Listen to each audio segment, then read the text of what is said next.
जब आदिवासी मुख्यमंत्री ही आदिवासियों की ताकत छीनने लगे तो आप क्या कहेंगे। आज बात झारखंड और ओडिशा की। दोनों ही राज्यों में मुख्यमंत्री आदिवासी हैं, लेकिन इसके बावजूद बीते 29 सालों से आदिवासियों के हाथ में कोई पावर नहीं। वजह, पैसा कानून इन दोनों राज्यों में अभी तक लागू नहीं हुआ है। क्यों और किसके इशारे पर, आज के वीडियो में हम इसी मुद्दे की पड़ताल करेंगे। नमस्कार और जोहार स्वीकार कीजिए। मैं हूं पुनीत कपूर और द अनकट स्टोरीज में आपका एक बार फिर स्वागत है। शुरुआत में बात सबसे पहले झारखंड की। झारखंड देश का ऐसा राज्य जहां आदिवासियों की संख्या आज की तारीख में 1 करोड़ से ज्यादा है। साल 2000 में जब झारखंड एक नया राज्य बना, उसके बाद से लेकर आज तक 25 साल गुजर गए हैं। इन 25 सालों में से 20 सालों तक वहां पर मुख्यमंत्री कोई ना कोई आदिवासी ही रहा है। चाहे बात बाबूलाल मरांडी की हो, अर्जुन मुंडा, शिबू सोरेन, मधु कोड़ा, चंपई सोरेन या फिर अभी हेमंत सोरेन।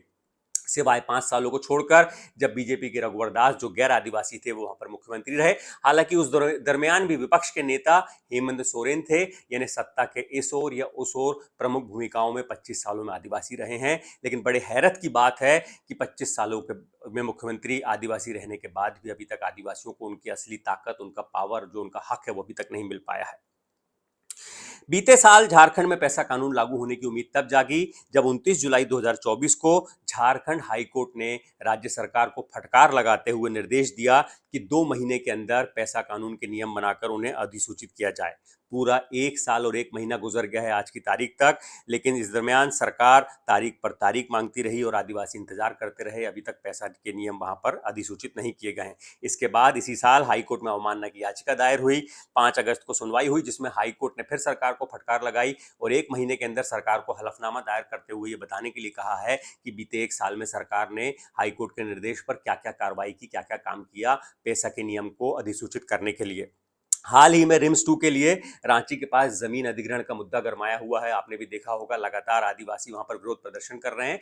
आदिवासियों की मांग है कि वो जो जमीन जिसका रिम्स के लिए अधिग्रहण किया गया है या किया जाना है, वो दरअसल वो जमीन है जिस पर वो बरसों से खेती करते आ रहे हैं, वही उनकी आजीविका का साधन है। आदिवासी चाहते हैं कि उस खेती की जमीन को छोड़कर कहीं और बंजर जमीन तलाशी जाए रिम्स के लिए। इसको लेकर झारखंड में बीते दिनों से लगातार विरोध प्रदर्शन हो रहे हैं। आप इसको मीडिया में देख भी रहे होंगे।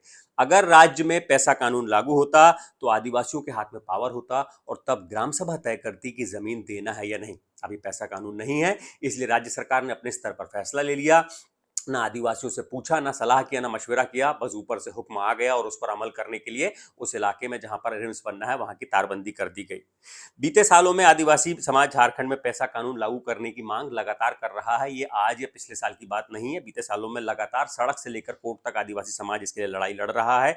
अगर बात करें बीते महीने की, तो आदिवासी संगठन के लोग गुमला से पैदल मार्च करते हुए रांची तक आए और राज्यपाल को उन्होंने ज्ञापन सौंपा। मार्च में आदिवासियों ने खूंटी से रांची तक का पैदल मार्च किया। बीते 25 सालों में ऐसे सैकड़ों आंदोलन हुए हैं जब आदिवासी समाज लगातार मांग कर रहा है कि उनको उनका हक दिया जाए। कभी धरना प्रदर्शन तो कभी पैदल मार्च, लेकिन सभी सरकारों ने, सभी आदिवासी मुख्यमंत्रियों ने आदिवासियों की इन मांगों को अनसुना कर दिया। पूर्व मुख्यमंत्री रघुवर दास भी अभी पैसा के मुद्दे पर लगातार हेमंत सोरेन सरकार को घेर रहे हैं, लेकिन जब वो 5 साल मुख्यमंत्री थे तब उन्हें पैसा का ख्याल तक नहीं आया। पैसा लागू होने के बाद राज्य में क्या बदलाव आएगा, झारखंड में आदिवासी क्यों लगातार मांग कर रहे हैं, इसे जानने से पहले सबसे पहले झारखंड के उन जिलों की हम बात करते हैं जहां पर जो 5वीं अनुसूची में आते हैं, जहां पर पैसा कानून लागू करने की मांग हो रही है। झारखंड के 24 जिलों में से 13 जिले पूरी तरह 5वीं अनुसूची में आते हैं। इसमें है रांची, खूंटी, लोहरदगा, गुमला, सिमडेगा, लातेहार, पूर्वी सिंहभूम, पश्चिम सिंहभूम, सरायकेला खरसावां, जामताड़ा, साहेबगंज और पाकुड़। इन 13 जिलों के सभी ब्लॉक में जितने भी गांव हैं वहां पर ग्राम सभा बनेगी अगर पैसा कानून लागू हो जाता है तो। 13 जिलों के साथ ही कुछ और जिले भी हैं जहां पर आंशिक तौर पर 5वीं अनुसूची के तहत जो आते हैं, उसमें पलामू, गढ़वा और गोड्डा ये भी आते हैं। इनके कुछ ब्लॉक आते हैं, तमाम पूरा जिला 5वीं अनुसूची में नहीं आता है।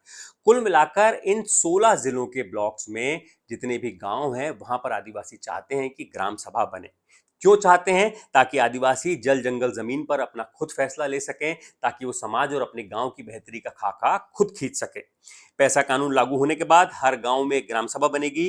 जो गांव के बारे में सभी जरूरी फैसले, आदिवासियों के बारे में सभी जरूरी फैसले वो ग्राम सभा लेगी। किसी सरकारी या प्राइवेट प्रोजेक्ट के लिए या फिर खनन के लिए गांव की जमीन दी जाए या नहीं, ये फैसला सरकार नहीं ग्राम सभा करेगी।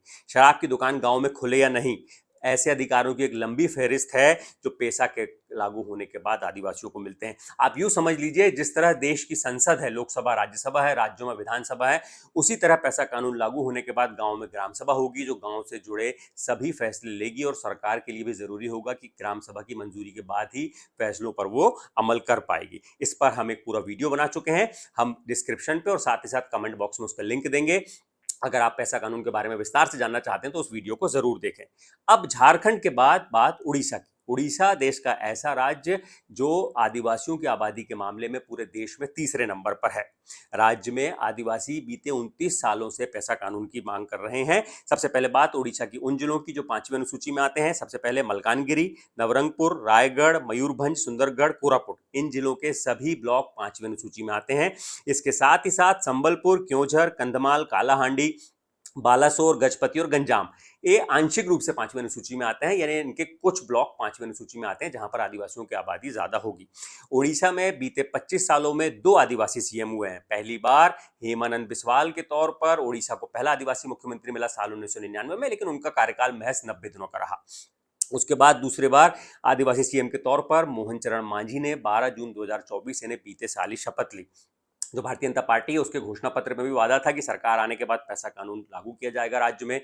पिछले साल ही मुख्यमंत्री मोहन चरण मांझी ने ऐलान किया कि 15 अगस्त 2025 यानी इस साल से पेशा के नियम लागू हो जाएंगे। और अब अगस्त का महीना खत्म होने को आया है, लेकिन आदिवासियों के हाथ अभी भी खाली है, उनका इंतजार अभी भी खत्म नहीं हुआ है। बीते कई सालों से उड़ीसा में पेशा कानून को लागू करने के लिए आदिवासी समाज प्रदर्शन कर रहा है। इवन देश की जो पहली आदिवासी राष्ट्रपति द्रौपदी मुर्मू हैं वो भी उड़ीसा से ही आती हैं, लेकिन उसके बाद भी उनके गृह राज्य में आदिवासियों के पास उनके फैसले लेने का, अपने बारे में खुद निर्णय लेने का उनके पास वो पावर सरकार ने अभी तक नहीं दिया है। एक बड़ी दिलचस्प बात है जो बड़े हैरान करती है कि संविधान की 5वीं अनुसूची में देश के 10 राज्य आते हैं। उसमें से 8 राज्य जहां पर आदिवासी मुख्यमंत्री नहीं है, वहां पर आदिवासियों को उनका हक, उनकी ताकत दी जा चुकी है। और सिर्फ 2 राज्य झारखंड और उड़ीसा जहां पर आदिवासी मुख्यमंत्री हैं, वहां पर ही आदिवासी अभी तक 29 साल बाद भी अपने हक की लड़ाई लड़ रहे हैं। क्या माइनिंग कंपनी और कॉरपोरेट घरानों का दबाव है जो सरकार इस मसले पर लगातार टालमटोली कर रही है, लगातार नियम बनाने में देरी कर रही है, या फिर सरकार के नेताओं और अफसरों को इस बात का डर है कि पेशा कानून लागू होने के बाद उनकी ताकत कम हो जाएगी, ग्राम सभा की ताकत बढ़ जाएगी? वजह जो भी हो, बीते 29 सालों से आदिवासी इंतजार कर रहे हैं। अब उन्हें इंतजार नहीं, उनका हक चाहिए, क्योंकि वो आदिवासी सरकार से अपने लिए कोई खैरात नहीं मांग रहे हैं। ये उनका हक है जो उन्हें दिया ही जाना चाहिए।